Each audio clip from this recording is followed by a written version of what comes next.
কি ভাই এয়ারটেল, কি খবর? বালের খবর।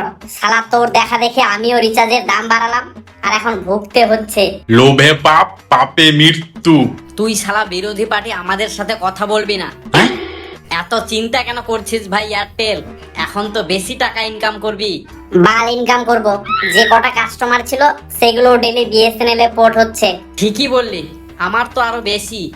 ডেলি 3-4 লাখ কাস্টমার আমাকে ছেড়ে চলে যাচ্ছে বিএসএনএল এ। ভালোই যাচ্ছে, শালা তোরই তো লোভ সামলাচ্ছিল না। চিন্তা করিস না ভাই, দুদিনও টিকবে না, আবার আমাদের কাছেই ফিরে আসবে। এ বাবু, অনেকক্ষণ ধরে তোমাদের ভাষণ শুনছি, একটু লিমিটে থাকো। অত অহংকার ভালো না, বুঝলে? অহংকার পতনের মূল কারণ। মানে দাঁড়াও দেখাচ্ছি। ও দাদা, কোথায় যাচ্ছো? আরে জিও থেকে বিএসএনএল এ পোর্ট করতে যাচ্ছি।